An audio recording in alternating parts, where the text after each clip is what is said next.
আসসালামু আলাইকুম। আমি এই মুহূর্তে দাঁড়িয়ে আছি সীমান্তবর্তী এলাকা সাতক্ষীরার সেই দেবহাটা উপজেলার ইছামতি নদীর তীরে। সূর্য অস্ত যাবো যাবো ভাব, ইছামতির পাড়ে দাঁড়িয়ে আছি।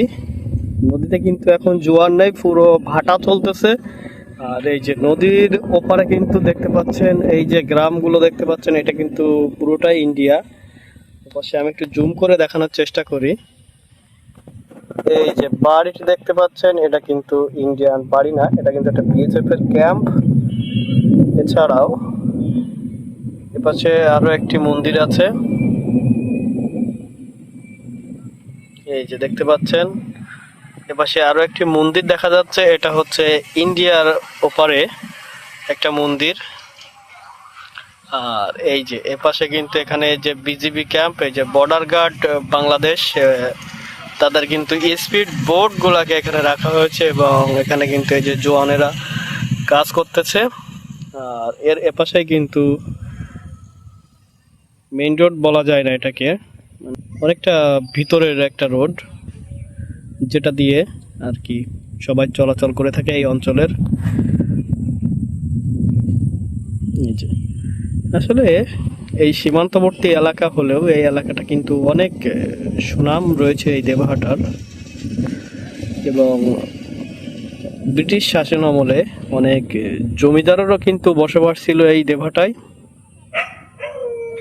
আর এই ইছামতি নদীর একেবারে পার হয়ে, মানে 100 মিটার ও দূরত্ব না এখান থেকে ইন্ডিয়া, দেখছেন মাঝখানে দিয়ে শুধু নদীটাই বয়ে গেছে।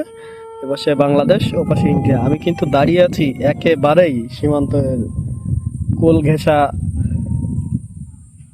সেই দেবহাটায়। আর এই যে ছোট ছোট যে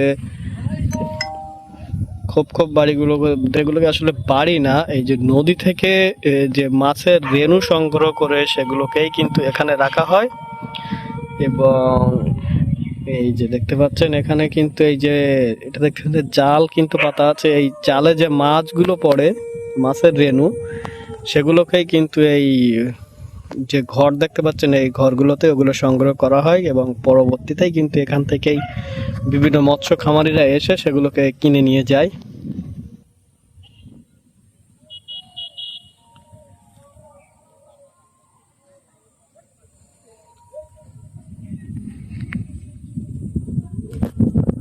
আর একটু সামনে গেলেই 100 মিটার সামনেই আছে দেবহাটা থানা। এটা কিন্তু বাংলাদেশের এখন নদীতে জোয়ার নেই, যার জন্য ট্রলারটা রাখা হয়েছে একেবারে তীরে।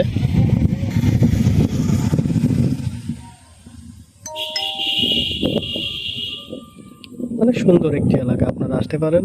তো আজকে এই পর্যন্তই। সবাই ভালো থাকবেন, সুন্দর থাকবেন, সুস্থ থাকবেন। আল্লাহ হাফেজ।